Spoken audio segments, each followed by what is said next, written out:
All right. Welcome in, guys. This is your host, Steve Pintado. I am obviously the host of the Fantasy Coaches podcast and a member of Unwrap Sports. Allow me to, stream this on Sportscaster right now. I'm also on YouTube and as well as obviously Twitter if you're watching it there. I want to appreciate you guys for tuning in for tonight's quick stream. As you haven't, if you've already known, I have been doing 32 teams in 32 days, basically just giving a quick analysis on each most important player and each team and their value for this coming season. What can you expect for this coming year? So that's kind of what I'll be doing. And I've been doing a lot of teams so far. I think this is day 10 now at this point. So looking forward to talking about the New York Giants today, as you can see in the title below here. So I'm going to get right into it in just a second once I pull up their team real quick here. And yes, it's time to begin now. So there's a lot to talk about with this team. There's not as many players in depth-wise, but there's a lot of players that are going to be drafted in these 2020 drafts, and you really want to know where you need to find them and what their season were and what their outlook is moving forward. So starting with Daniel Jones. Obviously, rookie quarterback last year, had a lot to prove being the top 10 pick in last year's draft. And, he came in and he played much better than many people probably would have thought. And some of the biggest shocker, hey, Barry to Jerry, thanks for joining. I'm not live on Sportscaster per se, but I am. So it's hard for me to see some of these, come in. So I am also watching the live stream as well. So, but Daniel Jones, like we said, came in and surprised very strong. He had 4 games last year, over 30 fantasy points. He had 5 QB1 numbers last year, and he didn't really have any really, really bad games last year. And that's something to look at going into 2020. Last year, his worst game was in Week 6 against New England, and that's when he scored only 12.9 fantasy points. And obviously, it was in New England, so no team was really going to succeed in New England. And, the thing is, he made a lot of mistakes last year for sure. He's a rookie. He was bound to make mistakes. The thing is that the turnovers were a big red flag. He had 12 interceptions, which wasn't horrible for almost playing 14 games on the season. But he also had 18 fumbles, which was a league high. And some of that had to do with of course, the offensive line, but some of that had to do with him just not being able to hold on to the ball. Obviously, you saw at times he made some poor throws out there. He had 51 danger plays last year, which ranked second in the league. He was bottom 5 in red zone, completions, and also in deep ball completions, 53% red zone, 30% in the deep ball completions. So like I said, he had a rookie woes, in his first year. And it's bound to happen constantly. And it is what it is, unfortunately. You expect him to have some bad games. But some things you just didn't realize. He also had a decent rushing floor. Almost 300 yards last year, 2 rushing touchdowns. He had 24 touchdowns, just over 3,000 yards. And he did that last year with Saquon Barkley missing games. He did that with Sterling Shepard missing games, Golden Tate missing games, Evan Ingram missing half the season. His offensive line just being really poor as it was. So, the fact that he was very successful with, his players coming in and out of the lineup all season kind of tells you something about him, I think. And the fact that I think he can succeed in an offense like this right now. And he's definitely someone that you should really look at as a sneaky, rise in 2020 drafts this coming season. I know they brought a brand new head coach in, they brought Jason Garrett in, and he's, we've seen him actually work very well with quarterbacks in his time as a head coach or an offensive coordinator or a mix of both. So I think Daniel Jones can actually really succeed this second year in the league. So, obviously everyone's going to be healthy, hopefully. Saquon will be back. All the receivers will be back. Evan Ingram will be back. And then a better offensive line. And just a new coaching staff, I think that was going to focus on trying to get him better.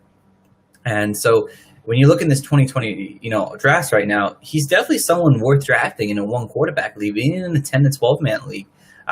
He just has a great offense around him. The defense isn't that good, so he's probably going to be forced to throw the ball a lot next year. So expect him to have probably over 500 attempts, at least playing 16 games. If he played another probably 4 games like he's supposed to, I mean, he could have had almost 400 yards rushing it too. So he's got an interesting rushing floor. Thanks for the popcorn there, Barry to Jerry. So he's a sneaky guy next year that like people aren't just aren't talking about enough, and I think he needs to be a little bit more involved in the fact that he could be a big breakout candidate this year. Again, hopefully that the offensive line holds up and he can kind of turn down on the turnovers. That kind of what's killed him last year, but he could obviously easily have a top 15 season next year, and people aren't really talking about Daniel Jones that way, and I think they really need to start doing that because he's going to have a healthy team for once around him, and it's very exciting to see what he's able to do in those, again, middle tier rounds that you're going to get him in. And I mean middle tier, I mean double digit rounds you're going to get him in. So Dion Lewis, obviously they just signed Dion Lewis this offseason here. Not much on him per se. I mean, he's probably undrafted.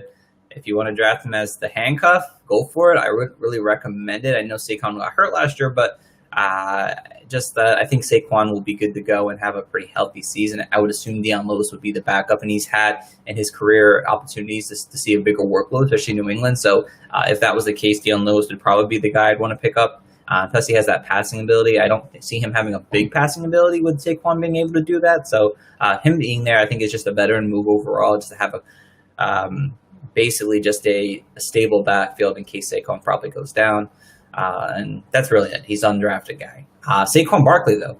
Saquon Barkley had a down year. Obviously, we know he had the injury that kept him out a couple of weeks during the season. I think it was 3 weeks. But he came back and lit the world up late in the season. I mean, he probably helped people win their fantasy championships. I know he helped me win mine. You saw a decrease in targets, obviously, from the year before to this year.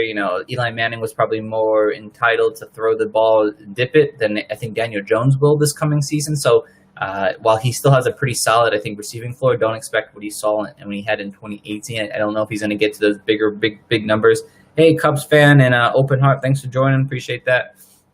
So, I mean, he could be a little limited when it comes to the targets because I think all these other wide receivers will also be targeted next year. So take that into some kind of consideration. That definitely is a concern to me. People may not see that as a concern, but it definitely is, especially as we talk about these top-tier RBs having that receiving value that makes him the top-tier part. And why he should still be a top tier and should be probably considered as a second overall pick in a lot of drafts. The receiving ability is just a slight concern, but obviously he did have 70 targets last year. So again, not as big of a concern, but just a slight.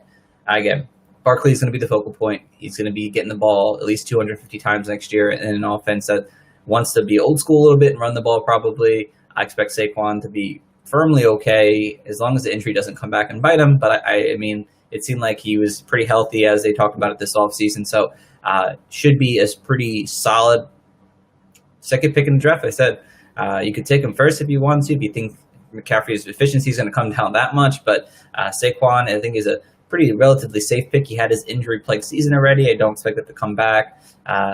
Again, he should be well and fine. The offensive line did get one more piece on there, so it's getting to being a little bit better. So that's that. But yeah, Saquon Barkley, guys. I mean, again, the injury could be concern if it comes back. I don't think so, but that is, I mean, it's not really enough to say about unless it's the offensive line that keeps him down. But he's just a generational talent that should be pretty fine in fantasy. And you're going to get obviously in the top 2 picks.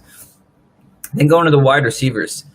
First one, we'll talk about Golden Tate. Golden Tate came over last year on a 4-year deal, missed the first 4 games due to his suspension, and then he had a game or 2. I think he was out as well. But he was very involved in the offense. He had 7 of his 11 games that he played in that were, had 10 or more fantasy points. He's always been a pretty reliable wide receiver too in his career. Someone who's the top 30 wide receiver, but he's 31 now. Probably won't be the main target like he was used back in the day.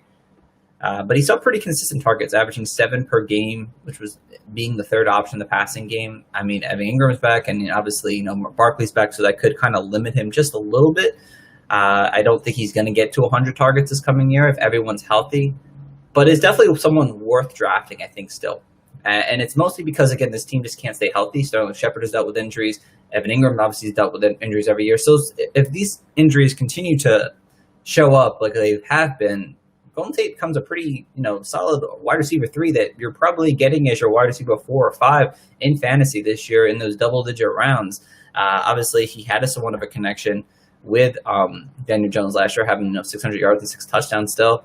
He ran most of his plays out of the slot, so he's probably going to command that once again this coming season. And hopefully, he's going to not miss those four-game suspensions and be healthy. So Golden Tate's definitely a late round, especially in PPR leagues, option that has a chance to flourish to be a top 30 wide receiver if everything kind of goes right. And if not, he's still probably a decent wide receiver 4 in PPR that has that upside at least. So Golden Tate's definitely not a bad option in his later rounds.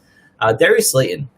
Darius Slayton, who was a rookie last year, kind of came in and lit the word on fire after some injuries. But, he had 700 yards, 8 touchdowns last year. I mean, he made some big noise, had 4 wide receiver 1 performances, really some big blow-up games.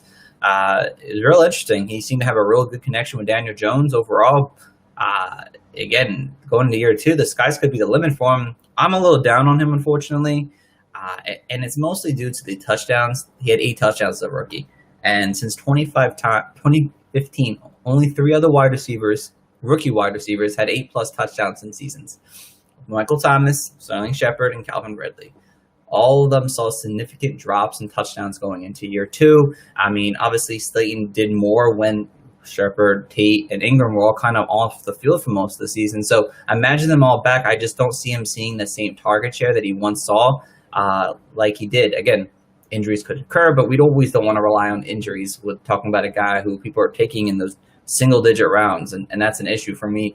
I think he's a double-digit guy still, round 10 or later. I think I would be okay, comfortable in his value taking him because there's just so many mouths to feed there. So, again, he's going to have games where he's going to be a wide receiver 1, but will he have those 8 touchdowns? I don't think he's going to. I think they're going to move the ball around a little bit more, and with these guys, if they're all healthy, he might not even see more than 83 targets, if less, next year. So just something to keep in mind. I would just pump the brakes slightly on Darius Slayton. I don't expect him to be that guy who takes that sophomore jump into being a really wide receiver 2 or something like that. He could still be a wide receiver 3, but he could disappoint you this year, I think, in those touchdowns if they don't come.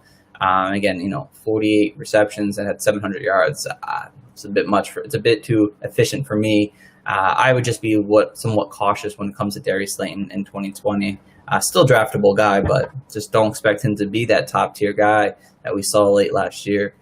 Sterling Shepard, it seemed pretty apparent that when he was on the field, he was the leading guy. Once he came back from injury in Week 12, he led all receivers in targets by at least 11 more targets than the next wide receiver. Yeah, he's been on the team for 4 years now. I mean, he's not better than wide receiver 30. So there's that, never had that breakout season in him. I mean, he really played second fiddle to Odell. Again, last couple of years, he's got some injury concerns. But 3 of the last 5 games, he had over 10 fantasy points. Those were against, some pretty okay teams overall. It just does seem like when Sterling Shepard was on the field, Daniel Jones targeted him consistently. And I think you're going to be able to get a guy, especially in PPR leagues, that you're going to get those pretty good fantasy points overall. And I think this is the year finally without Odell, hopefully healthy going to the season. I think he's the team's, wide receiver 1A, whatever you want to call him, and kind of produce those numbers. Again, he hasn't been a big touchdown guy since his rookie year. He's seemed like not really many, but I could see him being the target leader this year, reception leader in PPR leagues.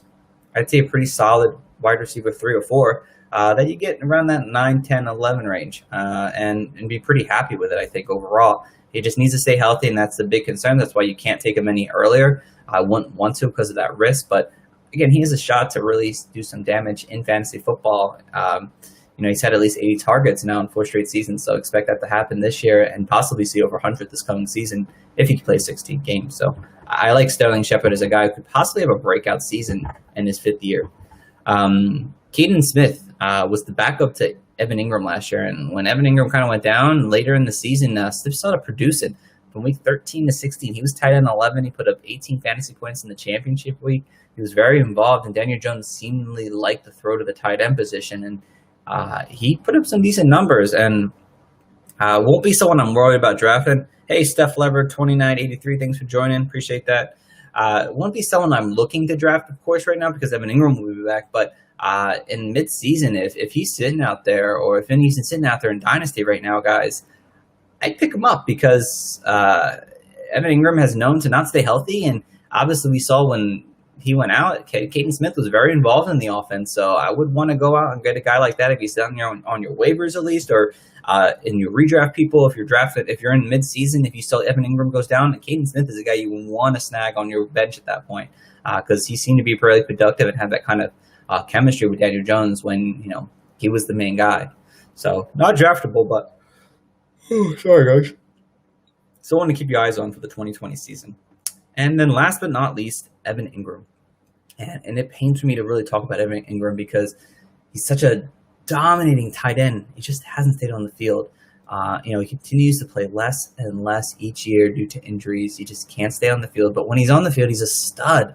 I mean, in any stretch of games he played in his 3-year career, he's been a top 10 fantasy tight end. I mean, high-end speed makes him like a mismatch for any defenders, physical. In 2019, he had 7 of his 8 games for at least 40 yards or more. Obviously, he was a pretty clear-cut reception leader when he was on the field. So that tells you something about what they see in this guy. And obviously, you saw Daniel Jones be very effective with tight ends last year. So, Evan Ingram is just an upgrade over Caden Smith for sure. He had the 11th most yards after the catch last year. So you give this guy the ball, he's going to go away with it.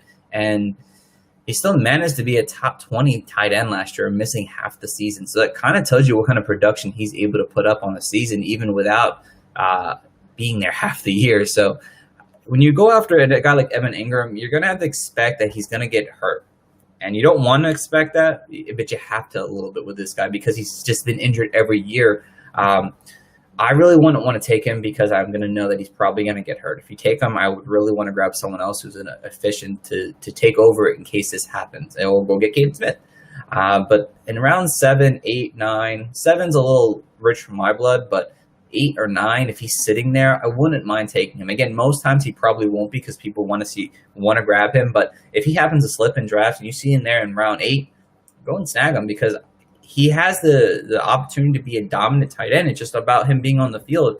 So you take that risk reward factor. You could take him earlier, round 6, 7. I've seen him go there, but you're taking a bigger risk doing that with more guys who have better breakout potential in those rounds than you taking a guy like Evan Ingram who could be a top guy, but also could miss you half the season. So wherever you take him, again, round 8 or 9 are better fits probably. You get more for your value at that point, but you're taking a big risk when you take him, and that's really all I can say about it. He's a tight end, top 5 when he's healthy, but it's about being healthy, and that's kind of what you get with Evan Ingram. So, but that is the end of my New York Giants play. Hopefully you guys enjoyed it. Like I said, I do enjoy doing this every single night, and I got another like 20 more days to do this, so it's going to be a lot of fun. But I appreciate you guys for tuning in tonight. We'll be back tomorrow, Monday night, somewhere around 8:30 and 9. I'll be doing the New England Patriots and talking about Cam and everyone else there post the Tom Brady era. So it's going to be a lot of fun. Looking forward to talking about it. So tune in then, guys. Appreciate it. As always, please go check out my website at www.thefantasycoaches.com. That's where I have my podcast and everything fun in between there with fantasy football related, redraft, dynasty, you name it, we got it. Also, please check out Unwrap Sports Network as well. They've given me the opportunity to kind of talk on Sportscaster if you're listening on Sportscaster. So I appreciate you guys for tuning in tonight. Tune in next time tomorrow. Take care. Be safe.